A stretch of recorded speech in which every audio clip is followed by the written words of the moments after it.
धन धन सतगुरु तेरा ही आसरा।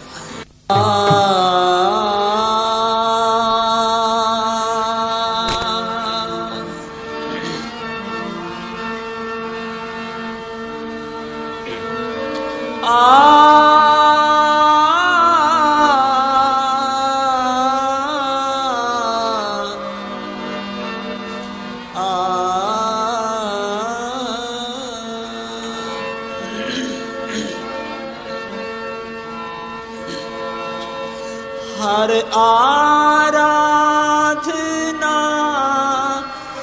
जाना रे,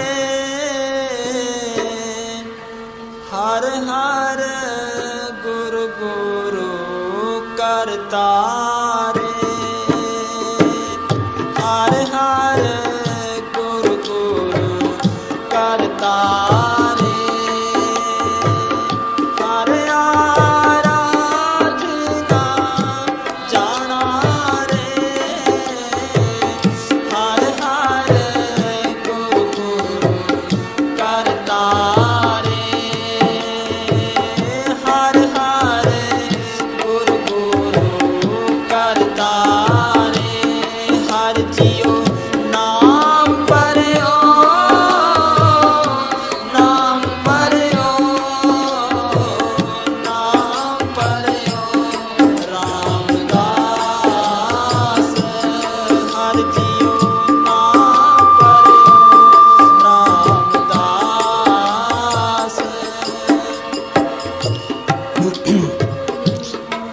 आज हम सारे यहाँ इकट्ठे हुए हैं पूज्य परम संत मनीष साहब जी का जन्मदिन मनाने के लिए।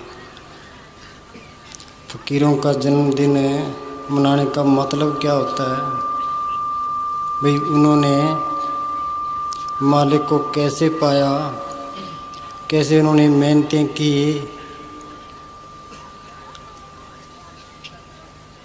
उनकी ज़िंदगी किस तरह से चली। पूज्य मनीष साहब 21 नवंबर 1915 को खन्ने के पास सलाना गांव में पैदा हुए। इनके पिताजी का नाम सरदार चंदन सिंह जी ते माता जी का नाम हरनाम कौर था। इनका परिवार ब्यास के सत्संगी थे। पूज्य परम संत महाराज सावन सिंह से इन्होंने नाम लिया था। इनके पिताजी तो इतना अभ्यास नहीं करते थे, पर इनकी माताजी रोज़ 3 बजे उठ के स्नान करके सिमन में बैठते थे। पड़ोस की बीबियाँ कहती थी ये ना तो बाणी पढ़ती है, ना कोई माला लेके फेरती है, ये बैठ के इस तरह क्या करती है। महाराज सावन सिंह जी ने इनके पिताजी को कई चिट्ठियाँ लिखी है। एक चिट्ठी ये 13/9/1915 की है, वो आपको सुनाते हैं। आप पढ़े।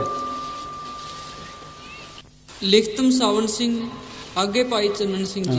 लिखतम सावन सिंह आगे भाई चन्नन सिंह। ये मनीष साहब जी के पिताजी को महाराज सावन सिंह ने चिट्ठी लिखी है। ये 13/9/1915 की बात है। मनीष साहब के जन्म से 2 महीने पहले की। हाँ जी। सतगुरु दीन दयाल की दया मेरे पहुँचे ते ताकीद है जो नित नेम नाल भजन सिमरन करी जाओ। हाँ, ये ताकीद है कि नित नेम नाल भजन सिमरन करे जाओ। हाँ जी। आते कदे कोई दिन भजन तो गफलत ना करो, भजन तो गफलत कीतिया ही मन आलसी हो जाता है। सो आलस ते दलीदर नूं छड़ के भजन दा नितनेम रखी जाओ, आपे एक दिन मन वस हो जाएगा। जे एक दिन आलस हो जाए तां कई दिन भजन नहीं बनता। ते साडी तां हालत ये है जो कदी नाम दा ख्याल ही नहीं करते, जिस करके मन ढीला पै जाता है आते भजन छड़ बैंदा है। होर सत्संग करी जाओ ते 26 सितंबर एतवार नूं सत्संग होवेगा। हाँ, पर पूज्य मनीष साहब की 2-2.5 साल की उम्र थी, इनकी माताजी ने चोला छोड़ दिया। फिर इनका पालन पोषण इनके नानके में हुआ। इनके नाना जी, इनका गांव में लोहगढ़ था, मेमर सिंह वाले जहाँ महाराज सावन सिंह जी हुए उनके गांव के पास था, जिला लुधियाना में। इनके नाना जी महाराज सावन सिंह जी के परम मित्र थे। ये दरियाई साहब ने एक धरती पर स्वर्ग किताब में लिखा है, आप पढ़। हजूर के एक मित्र मुंशी नारायण सिंह, हाँ, हजूर के एक मित्र मुंशी नारायण सिंह जी, ये पूज्य मनीष साहब जी के नाना जी थे। हाँ जी। हजूर के एक मित्र मुंशी नारायण सिंह हजूर के सत्संगी हो जाने पर ताने सुनाते थे। उन्होंने भी बाबा जयमल सिंह जी से नाम ले लिया और आखिर अपने पूरे कुटुंब को नाम दिला दिया। हाँ, आखिर अपने सारे कुटुंब को नाम दिला दिया। हाँ जी। ज्ञानी रूड सिंह ने भी लिखा है, हजूरी साखियाँ मुंशी नारायण सिंह मेरे दोस्त ताना मार दे रहंदे सन, आखिर कुल कुटुंब ना नाम दिला दे, मरण वेले कहिए। कह गए, मरण वेले कह गए कि मेरी नूह को भी नाम दिलाया जाए। तो इनके नाना जी भी अभ्यास किया करते थे। इनके 3 मामे थे।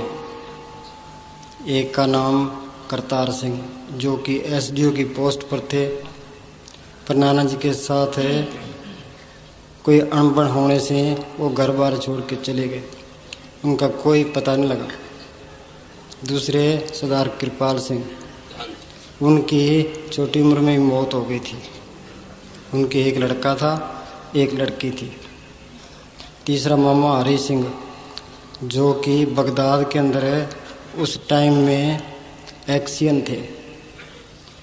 एक्सियन की बड़ी पोस्ट होती है उस टाइम में, फिर बगदाद में नौकरी करनी। इनका सारा परिवार पढ़ा लिखा था। ये तीनों मामियाँ इकट्ठी रहती थी। जो बड़ी मामी थी ईश्वर कौर, जिसका नाम था, वो पूज्य मनीष साहब जी को अपना बच्चा समझती थी और बड़ा प्रेम करती थी। जब ब्याह सत्संग पर जाते तो साथ लेके जाते और वहाँ जिस इमारत में महाराज सावन सिंह जी का परिवार ठहरता था वहीं वे ठहरते थे। वापस आते और रात को 3-3, 4-4 घंटे सिमरन करते रहते। तीनों मामियों में आपस में पूरा प्रेम था। बड़ी मम्मी खाने पीने का इनका पूरा हिसाब किताब रखती। वे किसी बाहर के दूसरे के घर का एक खाना भी ना खा ले। एक बार इनके नाना जी के भाई थे, जिनका नाम जीत सिंह था, उनके घर मनीष साहब चले गए। उनका कोई रिश्तेदार आया था, वो लड्डू लाया तो मनीष साहब को एक लड्डू दे दिया। तो मनीष साहब ने लड्डू खाने से इनकार कर दिया। वो कहने लगे, तुम्हारे घर का लड्डू क्यों नहीं खाता?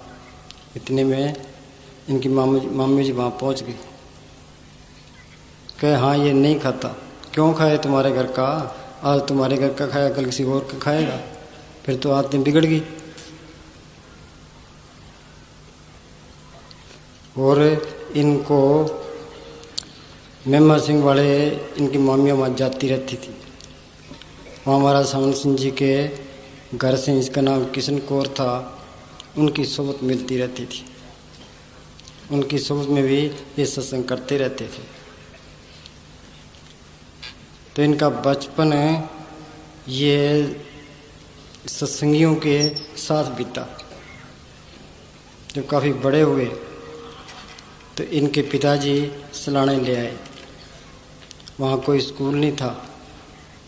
इनके पिताजी ने एक 18 रुपये में मास्टर रखा, और वहाँ स्कूल खुलवाया। प्राइमरी वहाँ से की, प्राइमरी करके फिर खन्ने के अंदर AS हाई स्कूल था, वहाँ एडमिशन लिया। उनके गांव से खन्ना 4 मील पड़ता है, रोज़ पैदल जाना पैदल आना। वहाँ से मैट्रिक की, मैट्रिक करने के बाद मोगा में यहाँ कॉलेज में एडमिशन ले लिया। यहाँ एक GD कपूर सत्संगी खानदान था, उनसे इनका तल्लुक पड़ गया। उनके घर ये आते जाते रहते थे। कपूर साहब और उनके एक भतीजे थे गुरचरण दास कपूर, वो भी इनसे 2 क्लास पीछे थे, इनकी उम्र के थे, वो इनसे प्रेम करते थे। कपूर साहब की घरवाली भी बड़ा प्रेम रखती थी, पर जब FA में हो गए, पहले पुराने रिश्ते इस तरह होते थे, चलते चलते रिश्ते कर लेते थे। मनी साहब जी के ताऊ जी एक बार इनके ससुर से शहर में मिले और रुपया दे दिया और विवाह की बात पक्की कर ली। फिर इनके पिताजी ने इनको चिट्ठी लिखी, अभी तेरी शादी करनी है। इन्होंने शादी करने से इनकार कर दिया। वो GD कपूर कॉलेज के प्रोफेसर थे, उन्होंने भी चिट्ठी लिखी, भाई इसका इम्तिहान नज़दीक है, अब शादी ना करो। पर इनके पिताजी ना माने। इनके मामा जी को लेकर के वहाँ मोगे इनके पास आए। इनके मामा जी के इन पर एहसान बहुत थे, उनकी बात को ये मोड़ नहीं सकते थे। जब FA में पढ़ते थे उस टाइम शादी हो गई। वहाँ खन्ने के पास है इकड़ा गांव है, वहाँ इनकी शादी हुई। इनके शादी वाला परिवार वो सारे ही मांस मीट खाते थे, पर इनकी सास वो नहीं खाती थी, इनकी घरवाली खाया करती थी। पर शादी से 2 महीने पहले उसने मीट खाना छोड़ दिया। एक दिन पतीले में मीट बना था, उसने चक के पतीला बाहर मारा। जो शादी हो गई वो भी बड़ी नेक और समझदार सियाणी औरत थी। जब FA कर ली, फिर उन्होंने नौकरी के लिए इधर उधर फिरते रहे।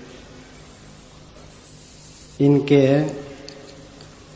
वहाँ जर्मनी के बैंक की एक शाखा थी दिल्ली में, वहाँ इनके मामा जी के कोई दोस्त से MC पुरी, तो उनके पास गए। वो कहने लगे कि या तो थानेदार की या सब ओवरसीयर की या वाटर वर्क्स में सुपरडेंट की नौकरी तो मिलती है, पर रिश्वत से मिलती है। तो इन्होंने कहा भाई रिश्वत हमने नहीं देनी, रिश्वत दे के नौकरी हमने नहीं करनी। फिर एक कोई रिटायर्ड अफसर था, इनके पिताजी ने उसको साथ भेजा, भाई जो रिश्वत नहीं देनी तो इसकी आप तारीफ इसकी तारीफ कर देना, भाई ये इतना मेहनती है, होशियार है, ईमानदार है। तो अफसर इनके साथ हो लिया। स्टेशन पर अफसर ने चाय मंगाई के साथ में अंडे भी लिया। तो ये कहने लगे हमें ये नौकरी नहीं चाहिए, ना तेरे को चाय देनी ना अंडा देना, वापस आ गए। इसी तरह पास वाले गांव के अंदर एक रिटायर्ड DC था, DC को नाज़िम कहते थे। इनके पिताजी ने उसके पास भेजा, उसके पास भी गए, फिर अपनी तारीफ बताई कि मैं फलाने का लड़का हूँ। वो बड़ा खुश हुआ, सारी रात वो बातें करते रहे, पर नौकरी का कोई वसीला नहीं बना। 5 साल तक इस तरह फिरते रहे। फिर नाभा स्टेट के जंगलात के महकमे में एक बचन सिंह ब्रिगेडियर था, उसके पास गए। उन्होंने जंगलात के दरोगावाड़ा के का अफसर नियुक्त कर लिया। उन्होंने फरमाया, देख भाई, यहाँ ईमानदारी से काम करना, सच्ची निष्ठा रखना। जो हेरा फेरी करेगा या लापरवाही करेगा तो ये जो तेरे जगह पहले था वो जेल में पड़ा है। उनकी बात का इन पर बड़ा असर पड़ा। ये पूरी लगन से और निष्ठा से वहाँ काम करने लगे। 18-18 घंटे वहाँ काम करते थे और फिर भी टाइम मिलता तो ब्रिगेडियर साहब के साथ आकर भी मदद कराते। स्टेट का जो भी राशन था वो इनके जरिए जाता था। ये किसी राशन में हेरा फेरी नहीं करते थे। वहाँ हाथी खाना था, हाथी खाने के अंदर जो अफसर लगे थे वो राशन के अंदर हेरा फेरी करते थे।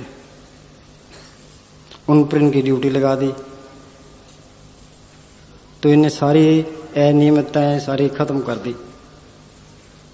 पहले हाथी कमजोर था, उसको पूरा राशन मिलने लग गया, वो मोटा ताजा हो गया। उमने साहब को देखता देखते जुड़ने लग जाता था। फिर जंगलात के महकमे में होते हुए भी वो अंगीठी पर रोटी बनाया करते थे। रोटी आप बनाते थे और लकड़ी बालने के लिए मोल लेते थे। पहले तो नाभा स्टेट का राजा था, फिर उसको अंग्रेज पकड़ के ले गए तो वहाँ प्रेसिडेंसी काउंसिल एजेंसी कायम कर दी। तो प्रेसिडेंट एक दिन वहाँ जंगलात के महकमे में आया और पूछा कि यहाँ काम कैसे चलता है। वो ब्रिगेडियर साहब कहने लगे कि जी यहाँ का जो इंचार्ज है वो बहुत ईमानदार आदमी है। जो वो ईमानदार ना हो तुझे कितनी हम सावधानी बरतें यहाँ हम कामयाब नहीं हो सकते। यहाँ जरूर हेरा फेरी होगी। जो वो ईमानदार है तो यहाँ कोई हेरा फेरी नहीं होती। तो अपना जो इंचार्ज है क्या वो तो रोटी बनाता है तो लकड़ियाँ भी मोल लेके बाजार से फिर इस्तेमाल करता है।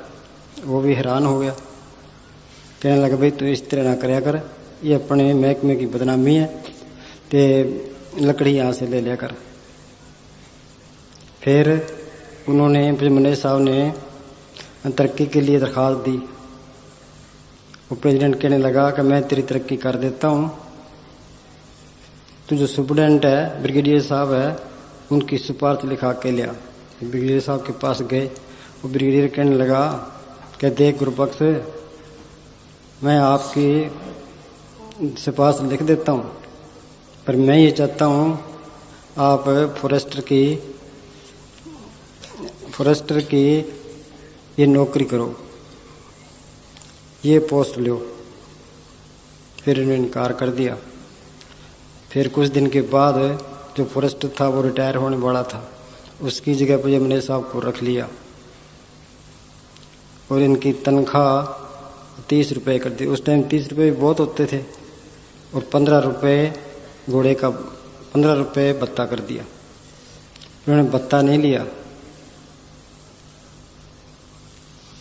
उसके बाद वहाँ ये प्रेसिडेंसी वहाँ राज बदल गया, नया युवराज आ गया और नए अफसर आ गए। और जो अफसर थे वो उस ब्रिगेडियर से कोई नफरत सी करते थे, तो उन्होंने इस शिकार का जो महकमा था वो अपने साहब को सौंप दिया। अब शिकार का महकमा ये लेना नहीं चाहते थे। फिर उन अफसरों ने कहा भाई आप ब्रिगेडियर साहब के आप आदमी तो ईमानदार हो, पर आप ब्रिगेडियर साहब के आदमी हो, इसलिए हम आपको रखना नहीं चाहते। तो मने साहब ने उसी टाइम इस्तीफा दे दिया।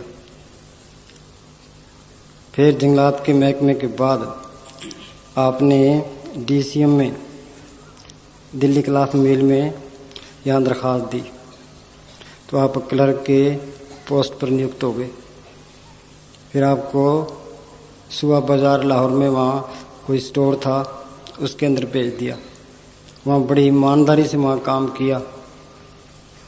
एक बार अफसर चेकिंग करने के लिए आए, इनके काम को देख के बड़े खुश हुए। उन्होंने इनको मैनेजर की पोस्ट पर लगा दिया और लुधियाना ट्रांसफ़र कर दी। लुधियाना के स्टोर में इनको मैनेजर नियुक्त कर दिया। गुजरात के अंदर डीसीएम के स्टोर खुले थे। वहाँ पर स्टोर के जो आदमी थे उनकी और पुलिस वालों के साथ झगड़ा हो गया था। झगड़ा काफ़ी बढ़ गया था। तो डीसी वालों ने मैनेजर साहब को वहाँ भेजा। पहले अमृतसर गए, क्यों हेडक्वार्टर अमृतसर था। वहाँ से फिर वो गुजरात चले गए। वहाँ सबको जो मुलाजिम लगे थे उनको भी और पुलिस वालों को बुला के तो उनकी सुलह करवाई, झगड़ा ख़त्म किया। उसके बाद आप गुड़गांव, सोनीपत, हिसार, जहाँ जहाँ इनके स्टोर खुले थे उनकी चेकिंग करने के लिए जाते थे। फिर बठिंडे एक नया स्टोर खोलना था और एक पटियाले खोलना था। बठिंडे वाले स्टोर का जो इंचार्ज था वो नया आदमी था। फिर उसको ट्रेनिंग दी। उनके जो आदमी थे उनको सारों को डील करने का लोगों से तरीका समझाया। फिर इनकी ट्रांसफ़र पटियाले कर दी। वहाँ भी स्टोर को संभाला और वहाँ एक प्रदर्शनी लगी। उस प्रदर्शनी के अंदर इन्होंने भी अपना सामान रखा। स्टेट के बड़े बड़े अफसर आए थे, उन्होंने देख को बड़े खुश हुए और बठिंडे में एक मिल लगाना चाहते थे। मिल तो बाद में ना लगा, पर इनकी ट्रांसफ़र बठिंडे कर दी। पर ये सत्संग में ब्यास हर महीने जाया करते थे। 1938 की बात है। मास्टर तारा सिंह और भगत सिंह वकील जलंधर का महाराज जगत सिंह का भाई था। वो भी एक जोशी था। वोटों के सिलसिले में ब्यास गए। वहाँ काफ़ी तकरीर की और उन्होंने बताया कि दिल्ली के जोशियों को मैंने महाराज सावंत सिंह जी की जन्मपत्री दिखाई है। उन्होंने बताया है कि महाराज जी की उम्र इनके अपने हाथ है। फिर महाराज से पूछा, महाराज जी कहने लगे कि मेरी उम्र मुझे 100 साल की उम्मीद है। बाकी संगत जितना आराम से काम करने देगी उतना काम करेंगे। ये संगत दुनियावी धंधों के लिए तंग करेगी तो हम जल्दी चौड़ा छोड़ जाएंगे। अब मैं बूढ़ा हो गया हूँ, संगत को चाहिए अपनी कमेटी बना ले और काम करे और मेरे जिम्मे सिर्फ सत्संग का काम हो। जो ये लफ्ज़ पूज्य अमने साहब ने सुने तो उनके अंदर फौरी ख्याल आने लगे, भाई महाराज ये चूड़ा छोड़ गए तो हमारा क्या हाल होगा और ये ताकत कौन सी जगह और किस चोले में चली जाएगी। ये चिंता इनको सताती रहती थी। और उधर दुनियादारी के झंझट घट नहीं रहे थे, बढ़ रहे थे। ये बठिंडा स्टोर के इंचार्ज थे। फिर महाराज सावंत सिंह जी सरसे आया जाया करते थे। सिकंदरपुर में इनकी ज़मीन थी। सरसे के अंदर राधा स्वामी सत्संग का था, उसके अंदर वहाँ सत्संग किया करते थे। इन्होंने अपने अफसरों को लिख के भेज दिया, भाई मेरी ट्रांसफ़र उन दिनों में सरसे नया स्टोर खुलना था, 2-3 जगह खुलने थे, कि मेरी ट्रांसफ़र सरसे कर दी जाए। और जो अफसर थे वो चाहते थे इतनी छोटी जगह पर इनको भेजना नहीं चाहते थे, पर इनका काम बड़ा साफ था, ठीक था। इनके दिल की तमन्ना को देखते हुए उन्होंने इनको सर से ट्रांसफ़र कर दिया। अब सर से राधा स्वामी सत्संग घर में इन्होंने एक मकान किराए पर ले लिया। ये 1948 की बात है। मस्ताना जी वहाँ रहा करते थे, पर कुछ दिनों के बाद ये हिंदुस्तान और पाकिस्तान का आपस में झगड़ा शुरू हो गया, कत्लो गात होने लगे। इधर पाकिस्तान के अंदर हिंदुओं का कत्ल होने लगा, इधर हिंदुस्तान के अंदर मुसलमानों का कत्ल होने लगा। तो महाराज सावंत सिंह के पास चिट्ठियाँ जाने लगी दुख दूर करने की। तो संत ऐसे मौके पर कुर्बानी, अपनी जान की कुर्बानी करते आए हैं। महाराज सावंत सिंह ने लिखा है कि संगत को तो बचा लेंगे पर चोला छोड़ना पड़ेगा। तो 2 अप्रैल को महाराज जी चोला छोड़ गए। अब पूज्य मनीष साहब बिल्कुल अंधेरे में थे, वे अब क्या करें। पर मस्ताना जी राधा स्वामी सत्संग घर की कुटिया में रहते थे। रात को 11 बजे बाहर निकलते और 2-3 बजे तक वहाँ मजलिस चलती रहती। शहर के प्रेमी आते रहते थे और बैठे भजन करते और सुबह 3 बजे चले जाते थे। पूज्य मनीष साहब उनकी सोबत करने लगे। एक दिन पूज्य मनीष साहब कहने लगे कि रब या राम कोई चीज़ नहीं है, सब पखंड है। कि मुझे इतना चिर हो गया, जब उनकी 13 साल की उम्र थी, जब उन्होंने महाराज सावंत सिंह नाम लिया था, कि मुझे अभ्यास करते हुए इतना चिर हो गया, मुझे अंदर कुछ भी नहीं देखा कि तो ये सब धोखा है। इस बात पर पूज्य मनीष साहब मस्ताना जी को गुस्सा आया कि तुम हमारे सामने ये क्या बात कहते हो, निकल जाओ यहाँ से। अब फकीर का गुस्सा दूध के उबाल की तरह होता है। पास में एक प्रेमी बैठा था, उसने सिफारिश कर दी कि जी गलती होगी तो माफ़ करो। फिर मस्ताना जी कहने लगे कि तेरे को मालिक के मिलने की तड़फ है, मालिक के दर्शन करने हैं, तो 15 दिन की छुट्टी लेके हमारे पास आओ। अब पूज्य मनीष साहब के अंदर तड़फ तो लगी थी। अब 15 दिन का राशन पानी खरीद करके घर में रख दिया और आप मस्ताना जी के पास आ गए। मस्ताना जी कहने लगे कि ये रास्ता बड़ा टेढ़ा है, बड़ी बड़ी ताकतों का मुकाबला करना पड़ता है। जब मुकाबला करने की हिम्मत रखते हो तो हमारे पास बैठ जाओ, नहीं वापस जाना ठीक है। अब पहले तो डरे, फिर अंदर सतगुरु ने हिम्मत बख्शी। एक बड़ा सारा कमरा था, उसके अंदर गुफा थी और कमरे के अंदर ही गुस्लखाना था। गुस्लखाने के ऊपर पौड़ी थी जो ऊपर चढ़ती थी। अब गुस्लखाने के अंदर मनीष साहब को बिठा दिया और अभ्यास पर का अभ्यास कर। रोटी इनकी बंद कर दी। 2 टाइम थोड़ी बहुत चाय देते थे, कभी कभी खिचड़ी दे देते थे। अब पहले तो इस भूख ने बड़ा तंग किया, फिर अंदर ही और कई बलाएं तंग करने लगी। अब उठ कर भागने लगे। मस्ताना जी को उस टाइम साधारण साधु समझते थे, वो इनकी हालात को अच्छी तरह देख रहे थे। जब घबरा जाते तो आप कुटिया से गुफा से बाहर निकलते और उनको धीरज बंधाते। फिर 12वें दिन उन दिनों सच्चा सौदा बनना शुरू हो गया था। 12वें दिन इनको सच्चे सौदे ले गए और 13वें दिन इन पर बख्शीश की।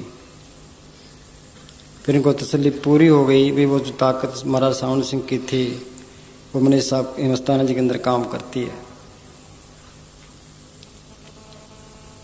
और उन्होंने ये सोच लिया भाई ये जो सफलता है ये मेरी कमाई का परिणाम नहीं है, ये निरोल मस्ताना जी की बख्शिश है।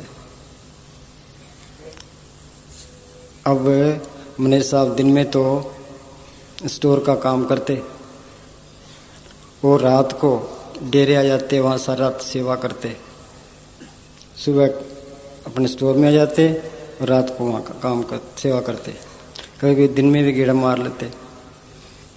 फिर 1949 में दिल्ली क्लॉथ मिल ने बनारस के अंदर एक नया स्टोर खोलना था।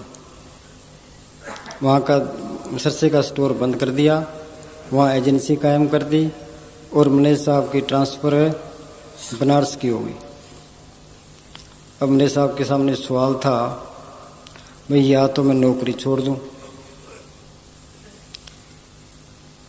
या तो नौकरी छोड़ के मस्ताना जी का साथ रहूं, या मस्ताना जी का साथ छोड़ के मैं बनारस चला जाऊं। तो इन्होंने मस्ताना जी के सामने अर्ज की कि जी मैं नौकरी छोड़ना चाहता हूं। मस्ताना जी कहने लगे कि पहले तेरी औरत से सलाह कर ले। मुने साहब जी अपनी औरत को लेकर के मस्ताना जी के पेश हुए। मस्ताना जी कहने लगे कि हजारों मैनेजर तृष्णा की अग्नि में जल रहे हैं, ये एक सतगुरु का मैनेजर है, सतगुरु ने इसे काम लेना है, जब ये भक्ति करे तो तेरे को क्या इतराज है।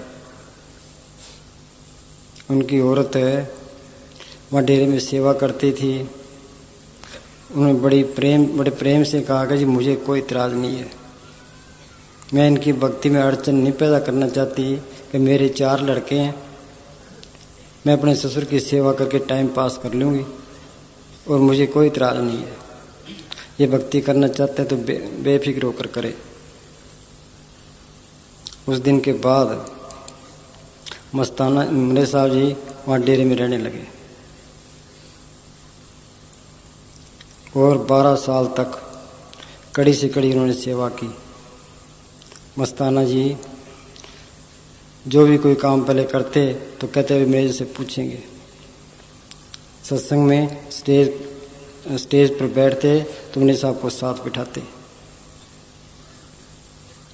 मुने साहब ये कहते हैं कि मैंने सोचा पिछली ज़िंदगी पर नज़र डाली, भाई इस जिंदा राम का प्रचार होना चाहिए।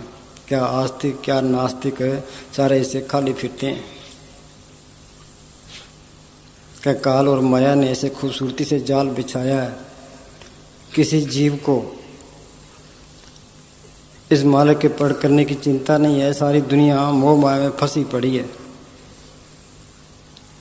मस्ताना जी ने कहा कि जब तक तुम दुनिया को इस राम से काम लेकर नहीं दिखाओगे, दुनिया इतबार नहीं करेगी।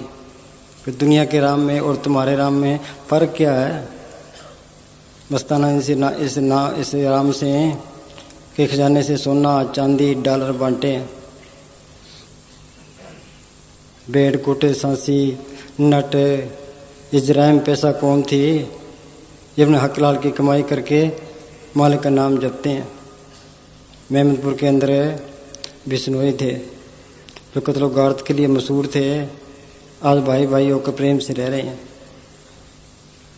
और हिसार डिस्ट्रिक्ट के अंदर यहाँ जलालाने गदराना, यहाँ कुओं के अंदर खारा पानी था, जहरीला था, वहाँ पानी आज मीठा हो गया। जिन घरों में बच्चे नहीं थे उन घरों में बच्चे खेल रहे हैं। ये दुनिया के फायदे हैं कि मस्तान जी मणि राम को जो अपनाएगा मौत के टाइम वो खुशी खुशी जाएगा, बल्कि कह के जाएगा। तो जो मस्तान जी ने चोला छोड़ना था, उससे कई दिन पहले अपड़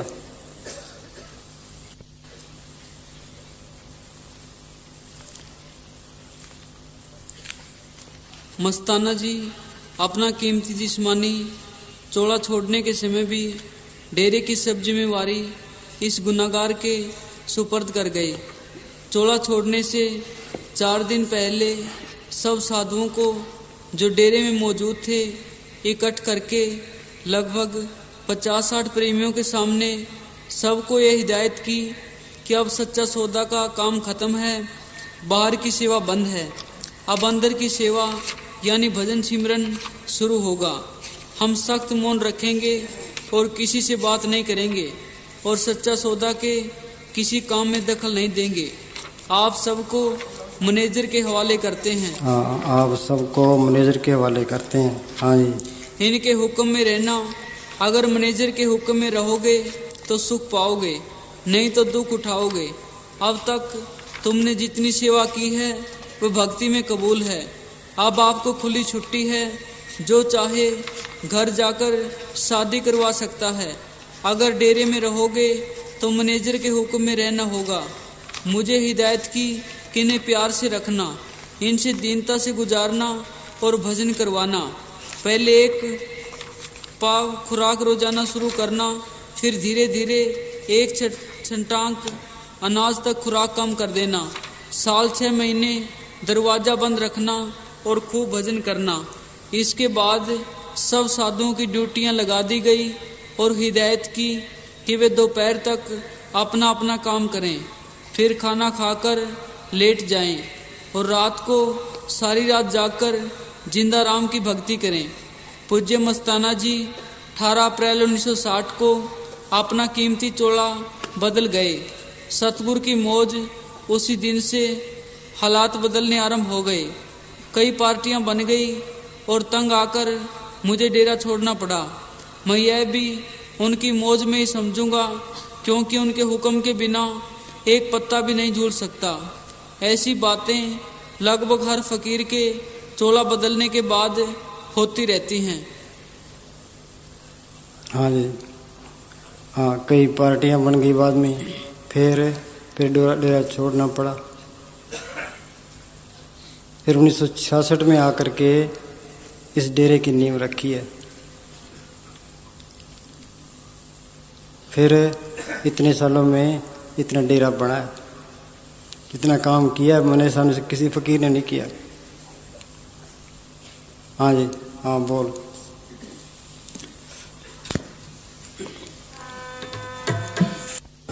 हर आराधना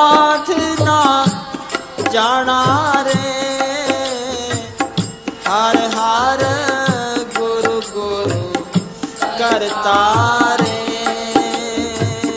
हर हर गुरु गुरु करता रे। हाँ, ये गुरु ग्रंथ साहब का शब्द है। क्या कहते हैं? हर हर आराधना जाना रे, हर हर गुरु गुरु करता रे। हर जियो नाम पढ़ियो रामदास, कि दुनिया हर हर करती है, गुरु गुरु करती है, इनको नाम जपने का तरीका नहीं है। क्या वो मालिक तो वो रामदास बना बैठा है, क्या उसके पास जाए, वो तरीका बताए, वो सिमरन करे, वो असली सिमरन है। पूज्य मनीष साहब महाराज सावन सिंह जी से नाम ना लेते, मेहनत ना करते, तो आज उनको कौन पूछता। मौलवी रूम ने लिखा है कि समस्त ब्रज की गुलामी ना करता तो मुझे आज मौलवी रूम कौन कहता। और दुनिया कोई राम राम करती है, कोई अल्लाह अल्लाह करती है, कोई वाहिगुरु वाहिगुरु करती है। इनके करने से कुछ नहीं होता। ये शब्द मौके मौके से सारे ही ठीक थे, पर ये अब काम नहीं करते। जिस तरह कोई मरीज है वो डॉक्टर के पास जाता है, डॉक्टर उसके पानी का इंजेक्शन कर दे तो मरीज ठीक नहीं होगा। जो जहर का इंजेक्शन कर दे तो मरीज मर जाएगा, जो दवाई का इंजेक्शन कर दे तो मरीज ठीक हो जाएगा। तो ये पुराने नाम जपने, ये पानी का इंजेक्शन है कि पाखंडी का बताया हुआ नाम जपेगा तो अंदर पाखंड आ जाएगा, ये कामी का बताया हुआ नाम जपेगा अंदर काम आ जाएगा। संतों ने शांति ली है, नाम को प्रकट किया है, पुरानी मंडलों में जाते हैं, उनका बताया हुआ सिमरन है वो असली सिमरन है। वो अपनी नज़र से, जुबान से इसके अंदर शांति का, नाम का इंजेक्शन कर देते हैं। वाणी में लिखा है, संतो सागर पार उतरिए, जे को वचन कमा संतन का, गुर प्रसादी तरिए। राम नाम गुर बचनी बोलो, संत सभा में ए रस टोलो। गुर बचनी, उस गुरु को किसी ने नहीं देखा, संतों ने देखा है, उन्हें गुरु को प्रकट किया है। उनके जो वचन है वो गुरु के वचन है। राम नाम गुर बचनी बोलो, जो संत सिमरन बताते हैं वो करो। संत सभा में, संतों की सोबत में जाकर के ये रस मिल सकता है। सतगुरु वचन कमावणे, सच्चा ए विचार, बिन साधु संगत रत्या, माया मोह सब चार। अब कोई कहता है मैं दादू पंथी हूँ, कि मैं पलटू पंथी हूँ, मैं नानक पंथी हूँ, कि ये धोखा है। सब फकीरों का एक ही पंथ है, वो पंथ माथे से शुरू होता है, कबीर ने लिखा है, आंख कान मुख बंद कराओ, अन्न जिंगा शब्द सुनाओ, दोनों तिल के तार मिलाओ, तब देखो गुलजारा है। चांद सूरज एक घर लाओ, सुखमन से ती ध्यान लगाओ, घंटा शंख सुनो धुन दोई, सहज कमल जगमग होई, त्रिकुटी महल में विद्या सारा, गनर बजे बजे नगारा, सहज 88 दीप रचाए, हीरे पन्ने लाल जुड़ाए। वो रास्ता इसके अंदर है, वो पंथ इसके अंदर है। वक़्त का फकीर नहीं मिलता, उसे नाम नहीं मिलता तो भक्ति शुरू नहीं होती, इसके पल्ले कुछ नहीं पड़ता, चाहे कितने जप तप कर ले। गुरु नानक साहब का फैसला है, सब जप सब तप सब चतराई, उजड़ पर में राह न पाई, बिन बुझे संतों से बुझे बगैर था न पाई। अपड़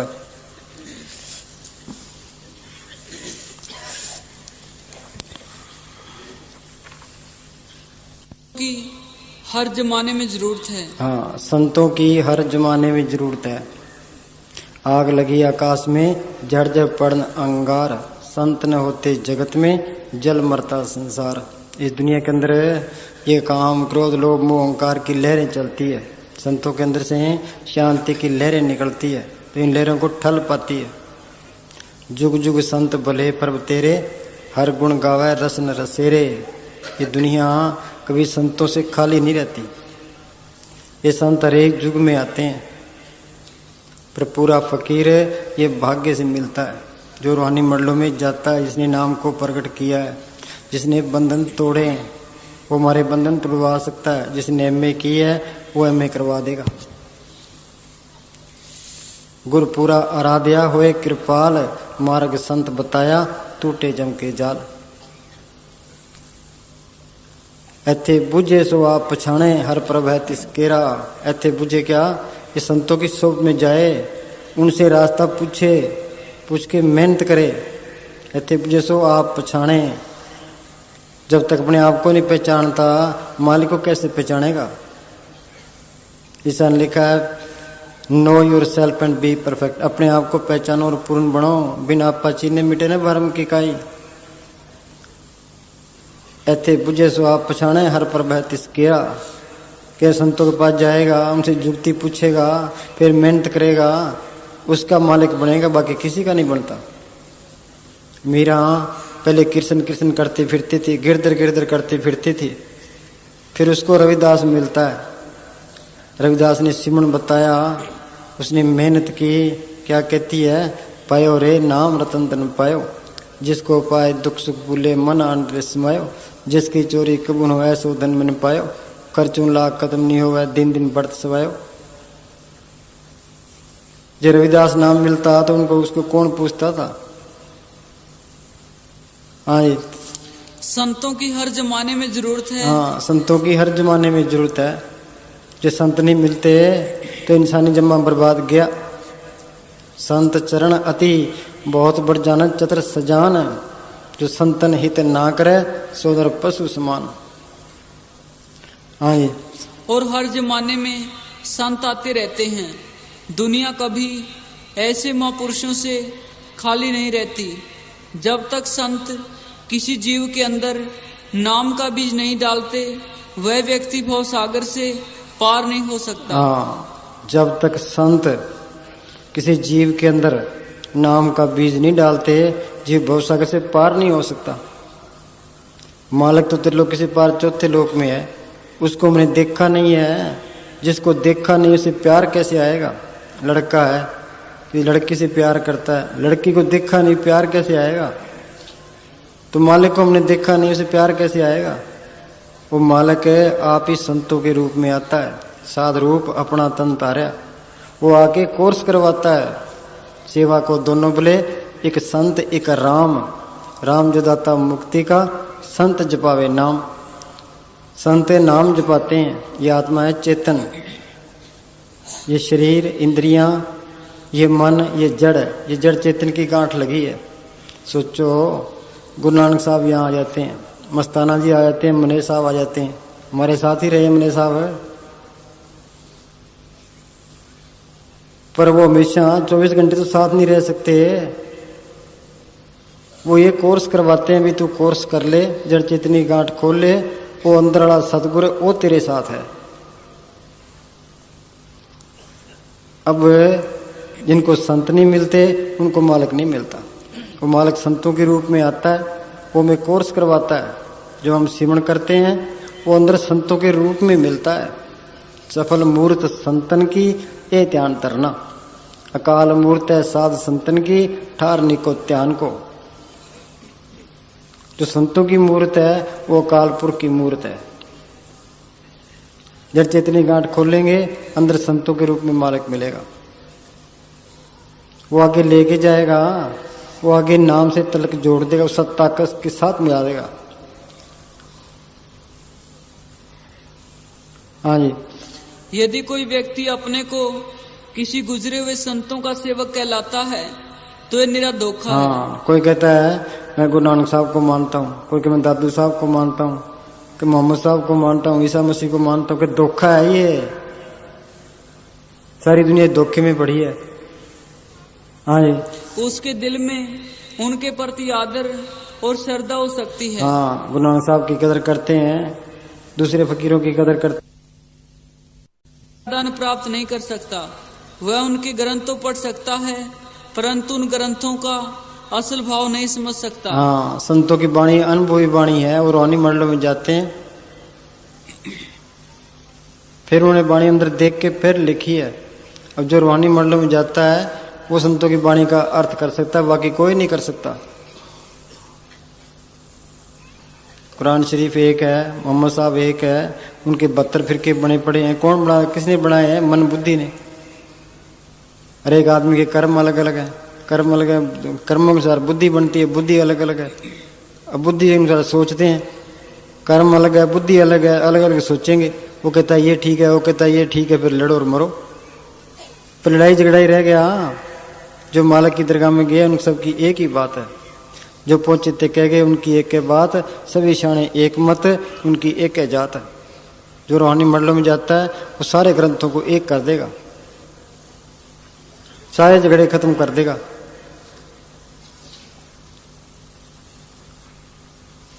हाँ जी।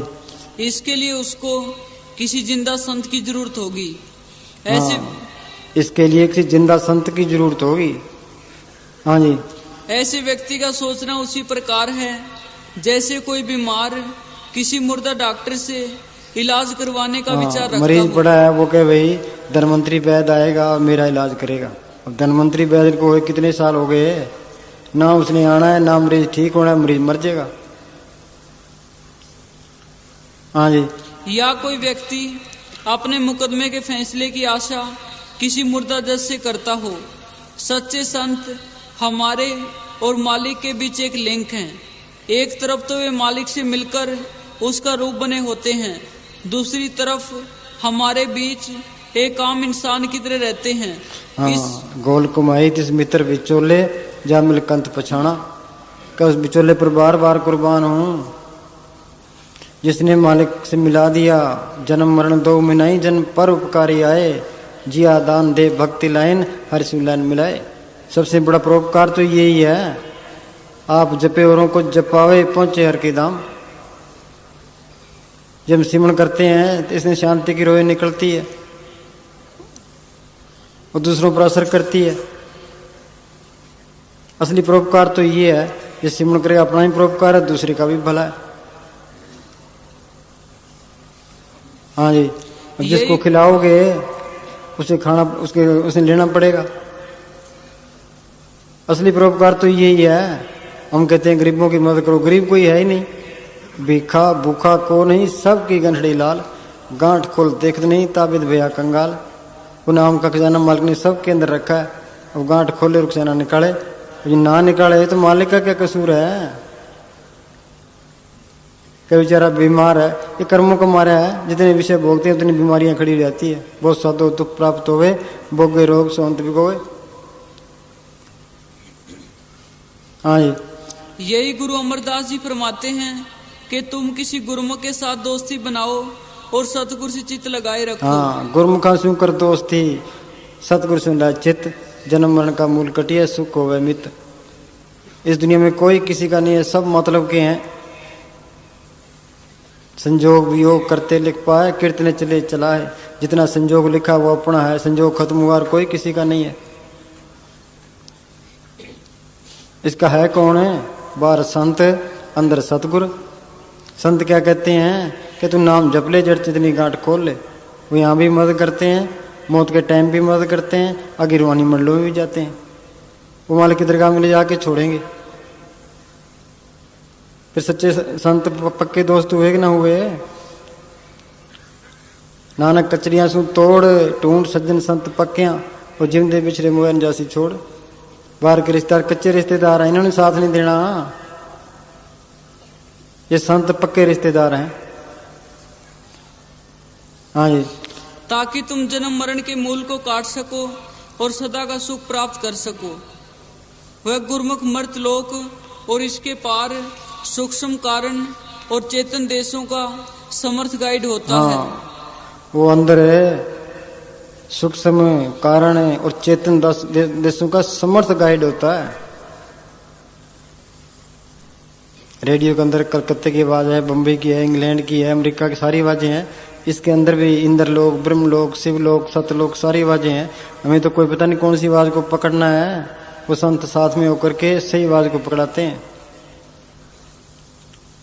आगे बिखड़े दाव लंगाए मेरा सतगुरु सुख सहसिद्धि कर जाते। आगे त्रिकुटी का किला है, वहां हमारे सब कर्मों का स्टोर पड़ा है। सतगुरु साथ होके उन कर्मों को कटवाता है। आगे तिमरखंड है, महासूम सिंध बिस्मी घाटी, बिन सतगुरु पावे नहीं बाटी। बगैर संतों के वहां से कोई नहीं निकल सकता।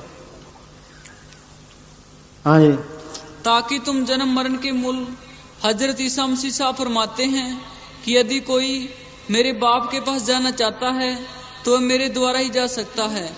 जो लोग किसी जिंदा संत की तलाश करके उसकी शरण में नहीं जाते, गोसाई तुलसीदास जी उन लोगों को पशुओं के समान समझते हैं। हाँ, जो लोग जिंदा संत की तलाश करके उसकी शरण में नहीं जाते, गोसाई तुलसीदास जी उनको पशु समान समझते हैं। इसलिए पशु खा पी के चले गए, ये चले गया।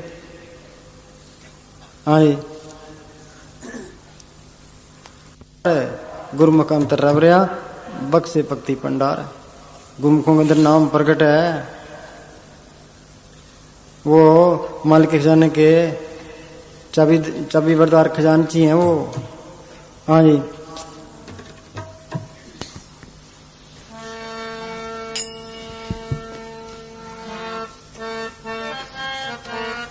ये संतों की सोबत में आए, फिर इसको शौक पैदा होता है, इसको तसल्लियां मिलती रहती है।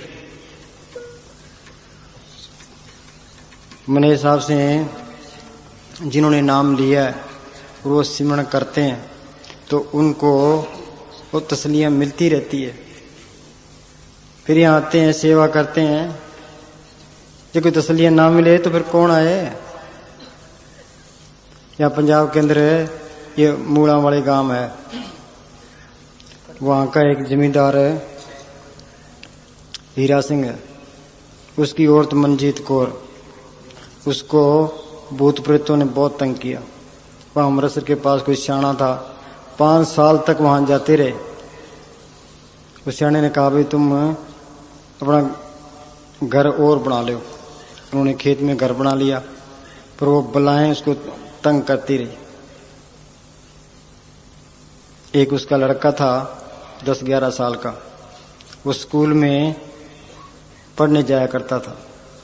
ये अंडावाड़ी में बलराज जी हैं अपने प्रेमी, उनकी लड़की शकुंतला वह मूड़ा वाली ब्याही है।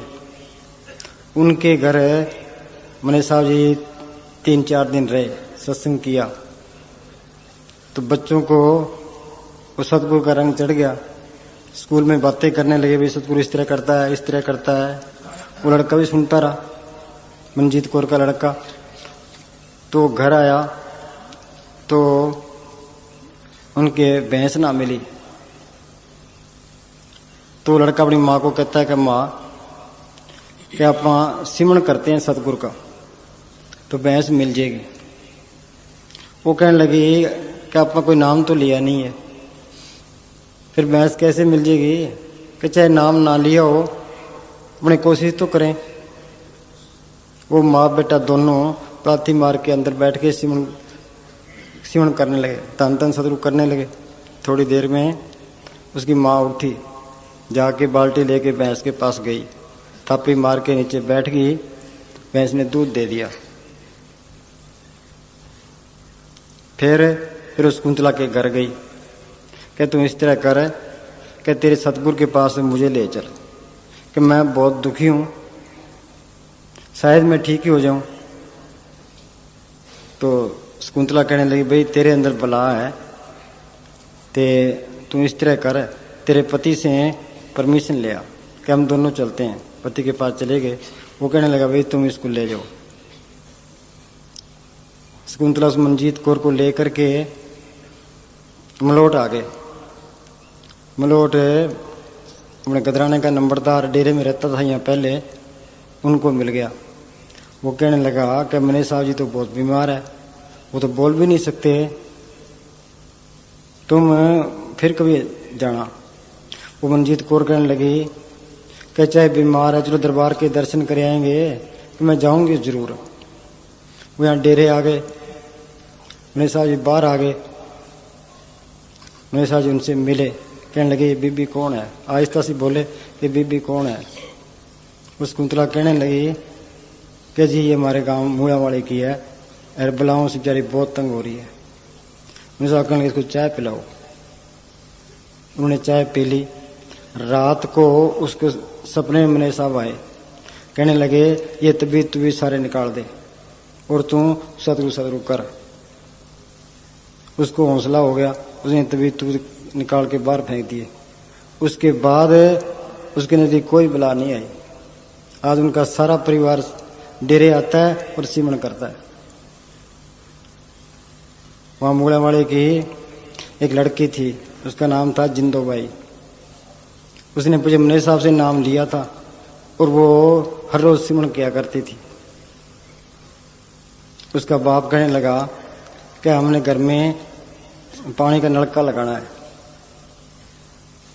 तो सारे परिवार से सलाह की।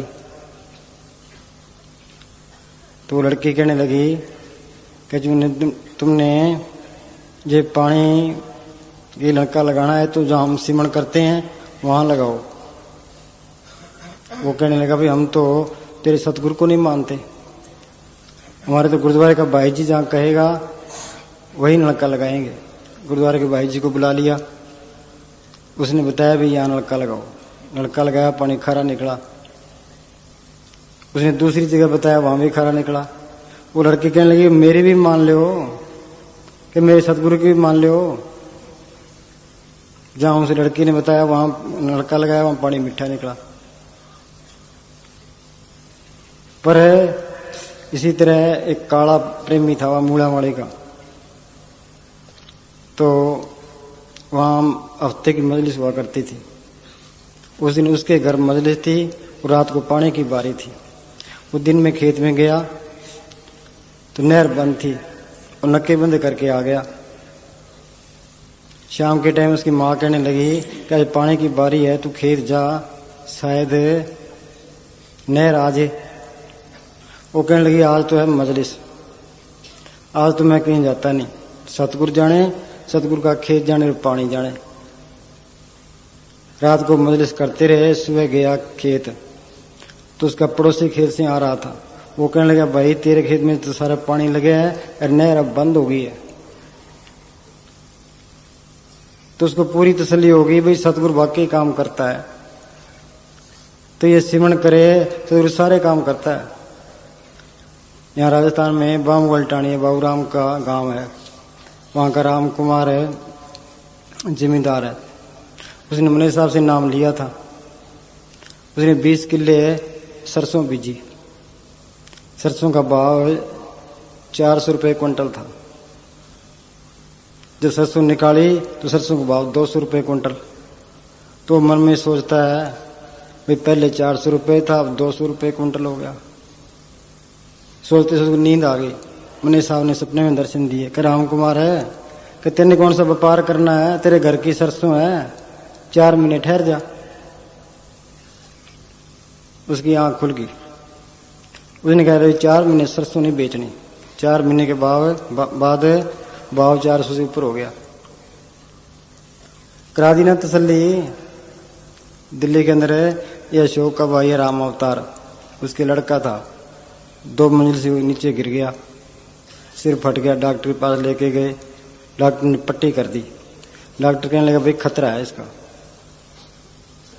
घर ले आए। रात को उसकी माँ उसके पास बैठी थी, सिमरण करती थी। उसको सपने में साहब दर्शन दिए। बच्चे के सिर पर हाथ फेरे, आगे फिक्र ना करे, ये चूड़ा नहीं छोड़ता। मैं उसको पूरा हौसला हो गया। अपने बीकानेर का भंवर है, इसके गले में गांठे थी। ते डॉक्टर के पास गया। डॉक्टर कहने लगे भाई ऑपरेशन तो कर देंगे पर खतरा है। ये वापस आ गया। घरे बैठा था, सिमरण करता था। अंदर ख्याल दौड़ा। मैंने सारे दर्शन दिए कि ऑपरेशन करवा ले, कुछ नहीं होता। जाकर डॉक्टरों को कहने लगा जी ऑपरेशन कर दो, मेरे कुछ नहीं होना। ऑपरेशन हो गया, गला ठीक हो गया। चौधरी ख्याली राम है, इनकी एक आंख थी, दूसरी आंख के मोतियाबिंद हो गया। अब सोचता है अभी एक ही तो आंख है जिसके मोतियाबिंद हो गया, जी आंख ऑपरेशन कराएंगे, जी आंख फूट गई तो सारी उम्र दूसरों के मुताज हो जाएंगे। अंदर बेनती करने लगे भाई सतगुरु लाज रखा। मस्ताना जी और अपने साथ दोनों आए। कहने लगे चौधरी साहब फिक्र ना करो, ऑपरेशन करवा लो। ऑपरेशन करवा लिया, आंख ठीक हो गई। ये सिमरण करे सतगुरु सारी तसल्ली कराता है। पंजाब के अंदर कौके कला गांव है, वहां का सोन सिंह एग्रीकल्चर अफसर था। यहाँ आया करता था, प्रेम बहुत था, सिमरण भी करता था। फिर बाद में तो मतलब वो पर्चे पुचे देने लग गया। उसके पड़ोस में एक बीबी थी, उसकी भैंस नहीं मिलती थी। वो सोन सिंह के पास आई कि भाई सोन सिंह तेरे सतगुरु को बेनती करे मेरी भैंस मिल जाए। और सोन सिंह कहने लगा चल मैं आता हूँ। मस्ताना साहब की फोटो लेके और भैंस के आगे रख दी और थापी मार के बैठ गया। 4 किलो दूध निकाल के दे ले जा दूध।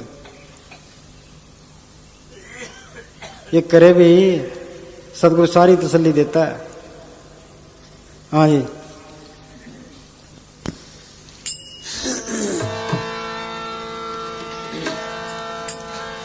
हर हर गुरु गुरु करता रे। हर हर दुनिया हर हर गुरु गुरु करती है। हर जियो नाम पढ़ो रामदास, कि वो तो रामदास बना बैठा है।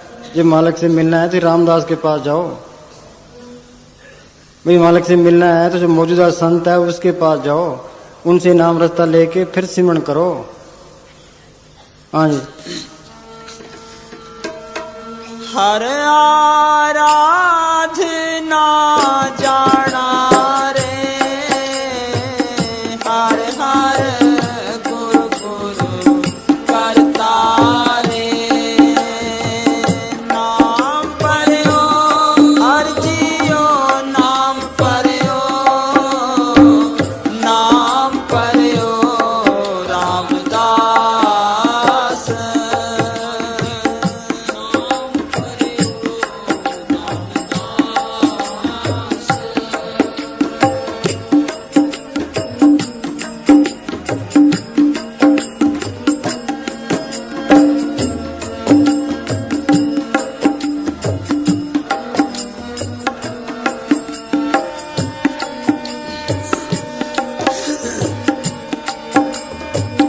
कोट ब्रह्मांड को ठाकर स्वामी, सर्व जिया का दाता रे। हाँ, कोट ब्रह्मांड का ठाकर स्वामी, करोड़ों ब्रह्मांडों का वो मालिक है। अंदर से इनको तसल्ली होगी ना भाई करोड़ों ब्रह्मांडों का मालिक है, वो रामदास बना बैठा है। सर्व जिया का दाता रे, सबकी पालना करता है, सबका दाता है वो। देसी रिज़्क सबाई जिन उपाई मेदनी, एक को है दातार सच्चा आप तणी। तू काहे डोले प्राणियां तू रखेगा सिरजनहार। हाँ जी। कोट ब्रह्मांड का ठाकुर स्वामी सर्व जिया का दाता रे।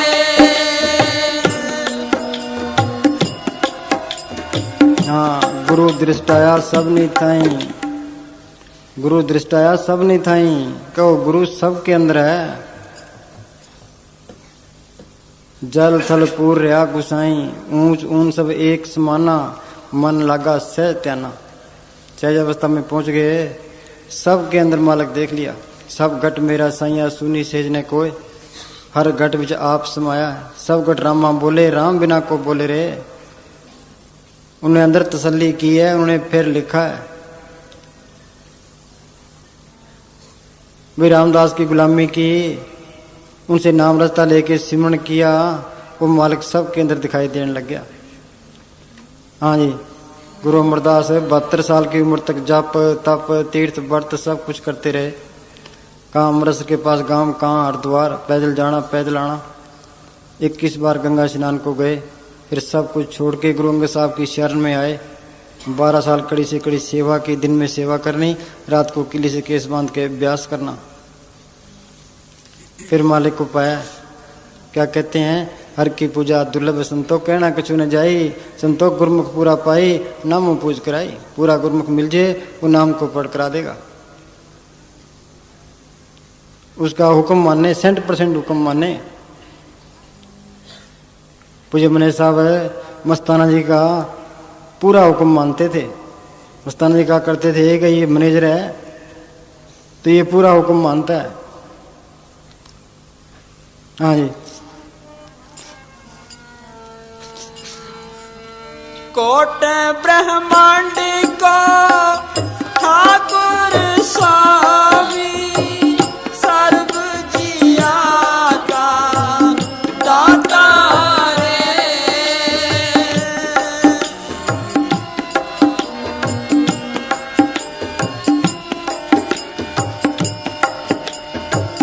प्रीति पाले नित सार समाले, एक गुण नहीं मूरख जाता रे।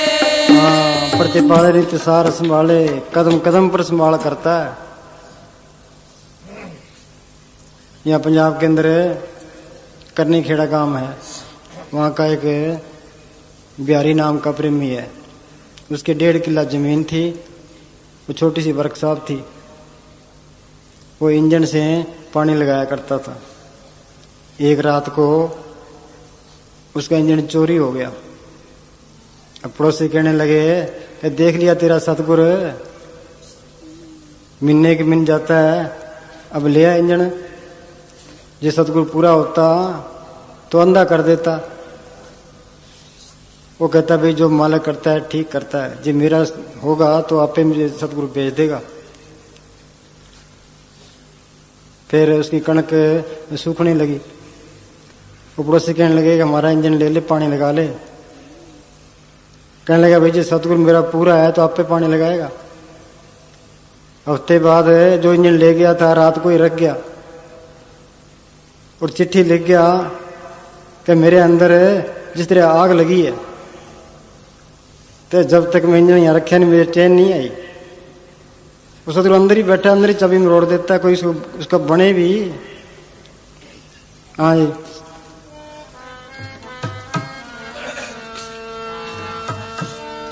प्रीत पाले नित सार समाले, एक गुण नहीं मूरख जाता रे। एक गुण नहीं मूरख जाता रे। एक गुण नहीं मूरख जाता रे। हर आराधना जाना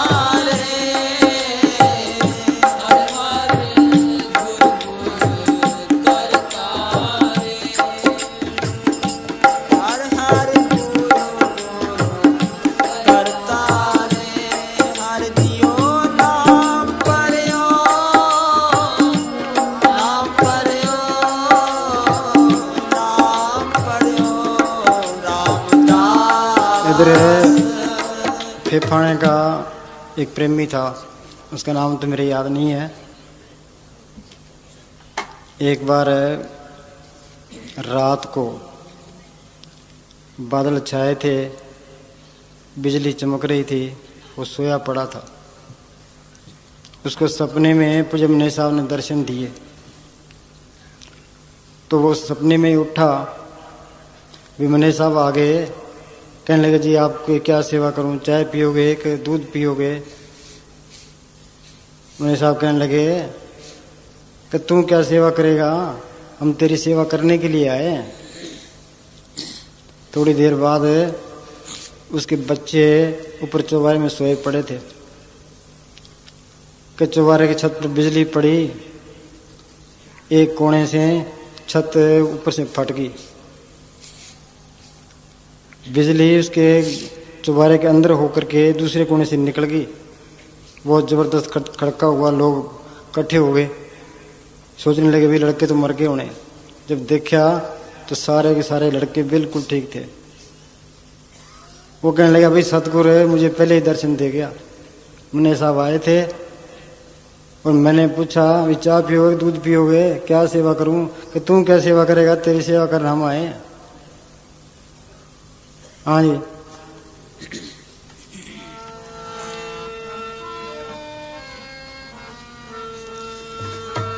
प्रीत पाले नित सार समाले, एक गुण नहीं मूरख,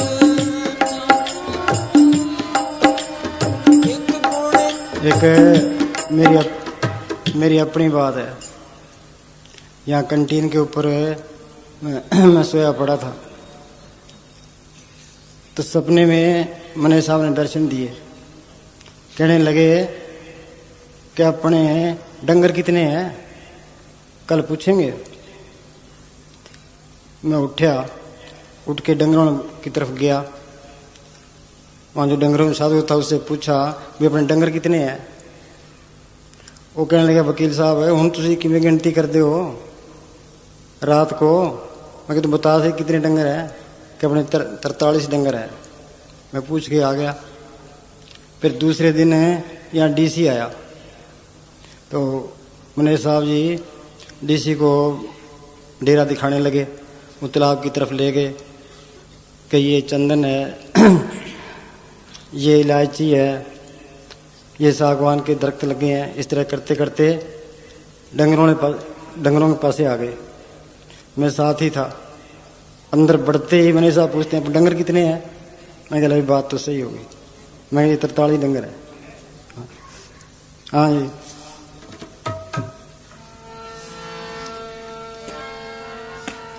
हर हर गुरु गुरु करतारी, हर जियो नाम करो,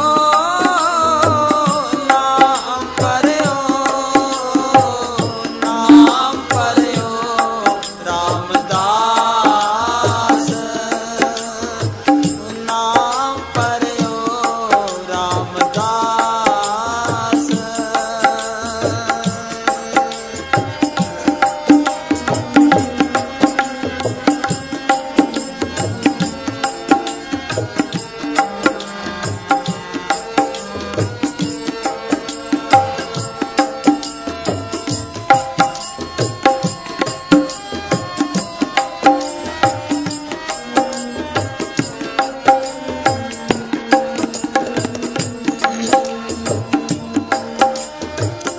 दीन दयाल कृपाल सुख सागर, सरब जिया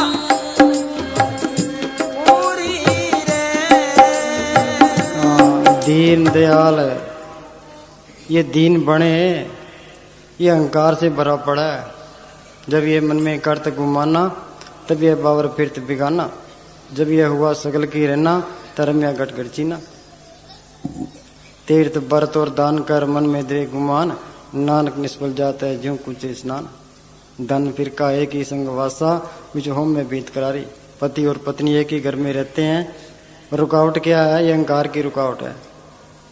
जब मैं था तो गुरु नहीं, गुरु है तो मैं ना है। ये अपनी हस्ती मिटा ले तो मालिक की हस्ती अंदर आ जाए। वो तो कृपा करने वाला है। ये दीन बने वो सुखों का दाता है। ये दीन बड़े मालिक अंदर आ जाए सारा ही सुख आ जाता है। हाँ जी, दीन दयाल है। दीन दयाल कृपाल सुख सागर सरब कटा परपूरी रे।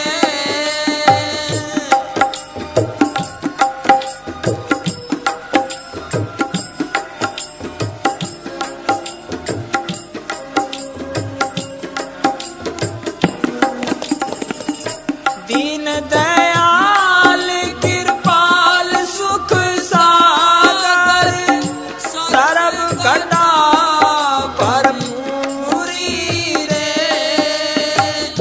देखत सुनत सदा है संगे में मैं मूरख जानिया दूरी रे।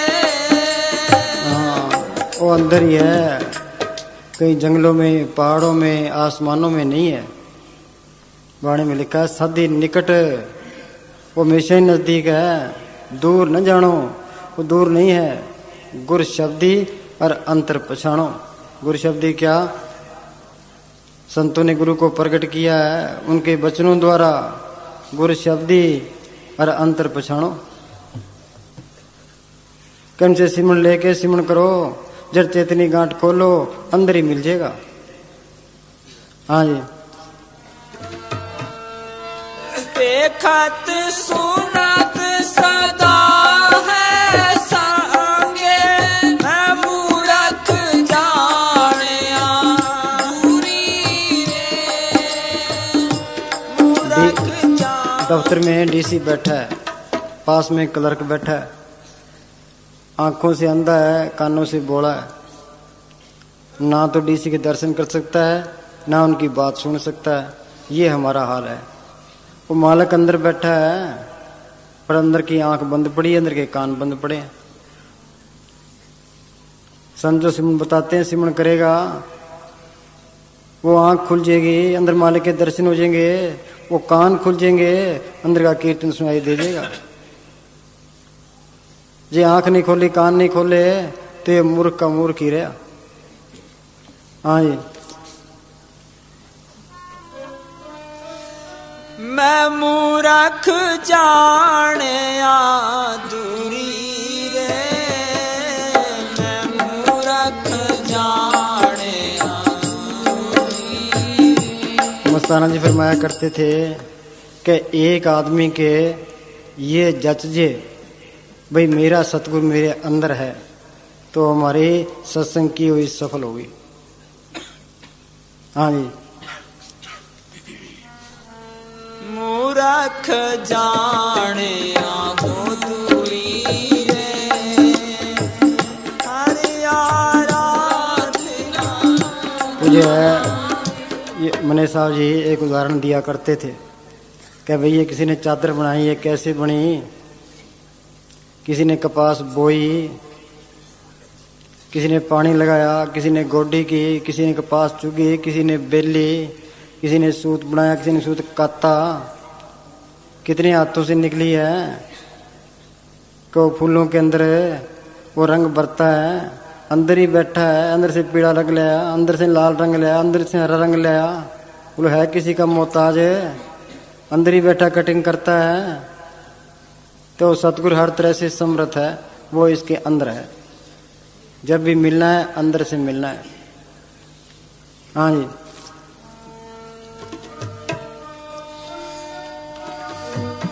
देखत सुनत सदा है संगे मैं मूरख जानिया दूरी रे।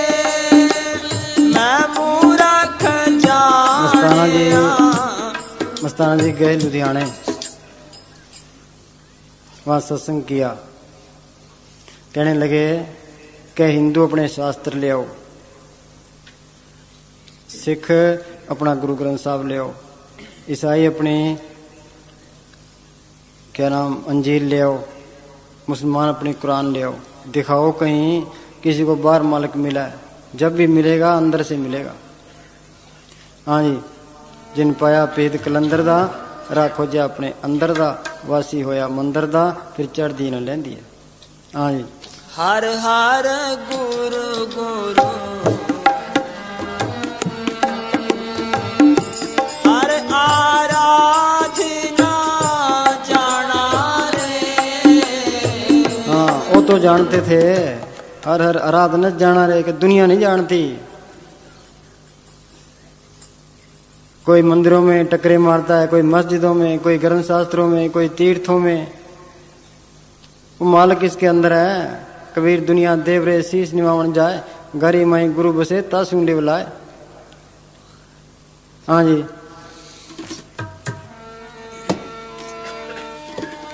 हार बेअंत हो मितकार वारणा, क्या जाना होए कैसो रे। हाँ मित कर वर्णू भी, मैं उसको दोस्त समझ के वर्णन करता हूँ। अंदर देख लिया, मेरा दोस्त बना लिया, सच्चा दोस्त है वो। नानक कचरियां सू तोड़ टूंड, सज्जन संत पक्कियां, और जिमदे बिछड़े मोयन जासी छोड़। वो पक्का दोस्त है, वो इसके साथ है। गुरु मेरे संग सदा है नाले।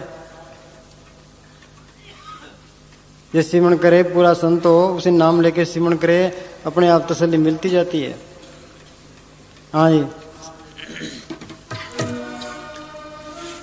हार बेअंत हो मितकार वारणा, क्या जाना होए कैसो रे।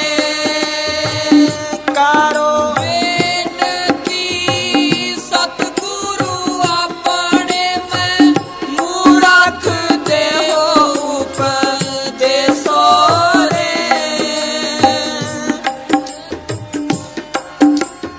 दोबारा बोलो। करो बेनती सतगुरु अपने में मूरख देहो उपदेशो रे। हाँ करो बेनती सतगुरु अपने के संतों के पास जाओ, उनसे बेनती करो, वे तो सिमरण बता, वो सिमरण करके मालिक से मिल लूं। संत जना मिल पाइयो सच्चा नाम संभाल, तो सा बंधु जीव का एथे उते नाल। पर मिलवे को प्रीत मन लागी, पाए लगूं करूं बेनती, कोई संत मिले बड़ पागी। गुरु साहब का किन विध मिले गुसाई मेरे राम राय, के मालिक के मिलने का तरीका कौन सा है? कि ऐसा संत सहज सुखदाता मार्ग दे बताई। हाँ जी, संत का मार्ग धर्म की पौड़ी को बड़ पागी पाए। कोई भागों वाला है जो संतों की सोबत करता है और अंदरवानी मंडलों में जाता है। ये धर्म है, सर्वधर्म है श्रेष्ठ धर्म, हर को नाम जप निर्मल कर्म। नाम जपना, जड़ चेतनी गांठ खोलना, आत्मा को परमात्मा से जोड़ना, ये धर्म है। कोई कहता है मैं सनातनी हूं। सनातनी बनता कब है? अब मन उल्ट सनातन हुआ, तब जाने जीवित मुआ। जिंदा मरे, जड़ चेतनी गांठ खोले, सत ताकत को अंदर प्रकट करे, तो ये सनातनी है। खालसा पूर्ण जोत जगह काट में, खालसा ताई निकालत जाने। अंदर जोत प्रकट करे तो खालसा है, नहीं तो पल्ले कख नहीं है। आर्य का मतलब पाक, मन इंद्रियों की गुलामी से पाक हो तो ये आर्य है। निरंकारी गुरमुख राग स्वादन त्यागे, गुरमुख ए मन भक्ति जागे। अनद सुन शब्द विचारी, आत्म चीन भय निरंकारी। वो निरंकार को पढ़ कर ले तो ये निरंकारी है, नहीं तो धोखे में है। ईसाई कब बनता है? ईसान का know your self and be perfect. अपने आप को पहचानो और पूर्ण बनो। जब अपने आप को पहचान लिया फिर तो ईसाई है, नहीं तो कुछ भी नहीं है। जे उस नाम को पढ़ कर ले, सत ताकत को प्रकट कर ले, तो ये ईसाई भी है, खालसा भी है, निरंकारी भी है, आर्य भी है, सनातनी भी है, सच्चे सौदे वाला भी है, सारा कुछ है। जे प्रकट नहीं करता तो इसके पल्ले कख नहीं है, लड़ाई झगड़े हैं। कहते यहाँ पोप आया था हिंदुस्तान में तो लोग विरोध करने लगे। क्यों विरोध करते हो? ईसाई बना लेंगे, ईसाई बन जाए तो सारा कुछ ही बन जाता है। अपने आप को पहचान लेते ईसाई भी है, सारा कुछ ही है। जो नहीं बनता कुछ भी नहीं है। हाँ जी,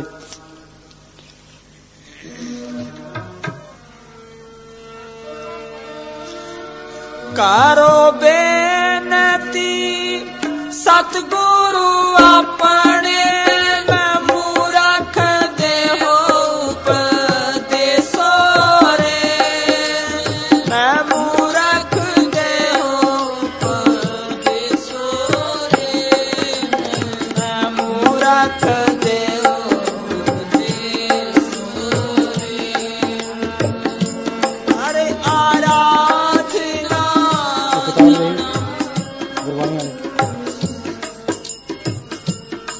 अमेरिका जाना है, जब पासपोर्ट बनाएंगे फिर ही जा सकते हैं। जब पहले पासपोर्ट नहीं है तो कुछ भी नहीं होता।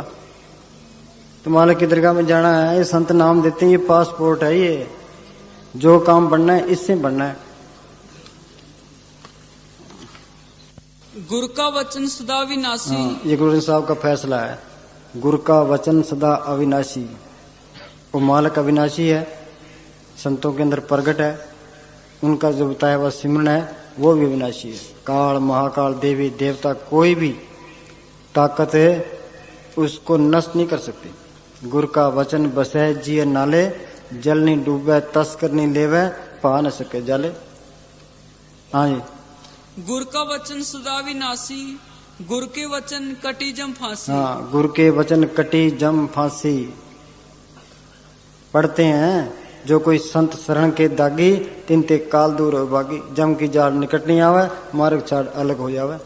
ये संत नहीं मिले तो जरूर जमदूतों के वाले होना पड़ेगा। कितने ही जब तक उठा लटक ले जाए, पुनदान जो बीते सब धर्मराय के जाई, बिन सतगुरु जमकाल न छोड़े दूजे पाखवाई। गुरु के वचन कटे जम फांसी।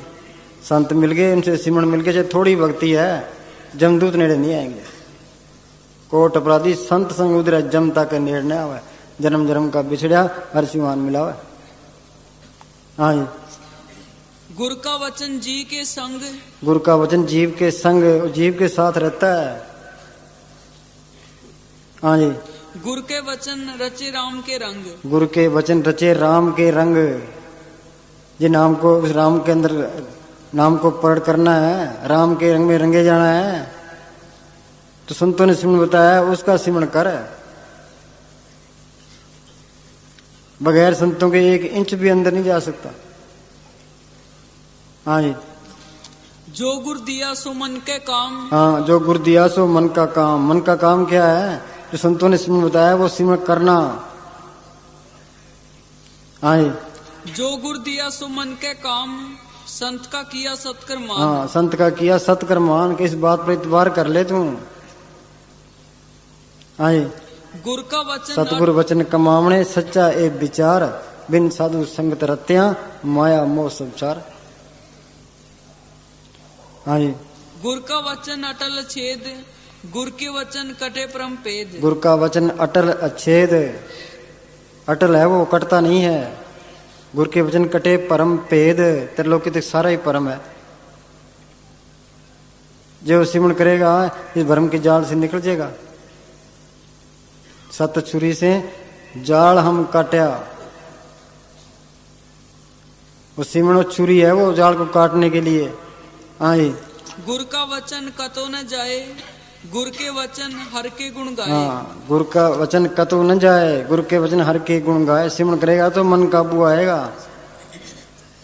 गुरु के वचन हर के गुण गाए। गुण गोविंद नाम तुन बाणी, नाम को तुन को बाणी को अंदर प्रकट करना, ये मालिक के गुण गाना है। ये सिमरन करेगा जड़ चेतनी गांठ खुल जाएगी, नाम अंदर प्रकट हो जाएगा, शांति आ जाएगी, जन्म मन के बंधन छूट जाएंगे। हाँ जी, गुरु का वचन जी के साथ, गुरु का वचन अनाथ को नाथ। हाँ, गुरु का वचन अनाथ को नाथ है। मस्ताना जी के पास एक आदमी आया, कहने लगा जी मैं बहुत गरीब हूँ, उतरण के नाम मिले है कि हाँ जी कि फिर बाद से है सिमरण कर परब के सिमरण रिद्ध सिद्ध नवनिध। परब के सिमरण गर्भ न बसे, परब के सिमरण जम दुख नसे, परब के सिमरण काल पर हरे, परब के सिमरण दुश्मन डरे, परब के सिमरण बिगड़ न लागे, परब के सिमरण अन दिन जागे, परब के सिमरण जब तब पूजा, परब के सिमरण बिन से दूजा, परब के सिमरण तीर्थ स्नानी, परब के सिमरण दरगाह मानी। जो काम बनना है सिमरण से बनना है। हाँ जी। गुर के वचन नरक न पवे, गुर के वचन रसनामृत रवे। हाँ, गुरु के वचन नरक न पवे। संत मिल गए, नाम मिल गया, चाहे थोड़ी भक्ति है, नरकों की तरफ नहीं जाएगा। गुरु के वचन अमृत रवे, वो अमृत इसके अंदर है। जो सिमरण करेगा वो नाम को पढ़ कर लेगा, नाम के अंदर अमृत है, मन काबू आ जाएगा। गुरु का शब्द अमृत है, जित पीते तिक जाई, नानक जिन पिया बोर न लगी आई। हाँ जी। गुर का वचन प्रगट संसार, गुर के वचन न आवे हार। हाँ, गुरु के वचन प्रगट संसार है। वो नाम प्रगट होगा सिमरण करने से। ये सिमरण नहीं करता नाम प्रकट नहीं होता। हाँ जी। जिस दिन होए आप कृपाल, नानक सतगुर सदा दयाल। हाँ, जिस पर हो कृपाल है, इसके अंदर सच्ची तड़प हो, दिल सच्चा हो, उससे जैसे पुकार करे तो मालिक सुनने के लिए तैयार है। फिर इसको संत मिलेंगे, फिर संतों से नाम लेके सिमरण करे। हाँ जी। होवे साधु संग, ज्यों ज्यों ओ बधाइए त्यों त्यों हर्षियों रंग। जितनी उसकी सोबत करेगा मालिक के रंग में रंग जाएगा। दोहा सिरा का खस बिचोला है वो, उधर मालिक से मिला है, मेरे उद्धार का काम करता है, और ने दूजा ठाम, और कोई रास्ता नहीं है। सतगुरु तुठे पाइए, नानक सच्चा नाम। गुरमुखा ने पंथ प्रगटा, दर ठाक न कोई पाए। नाम सलाह नाम मन, नाम रहन ले लाए, अनहद उन्दर वजदे, सच्चे शोभा पाए। हाँ जी।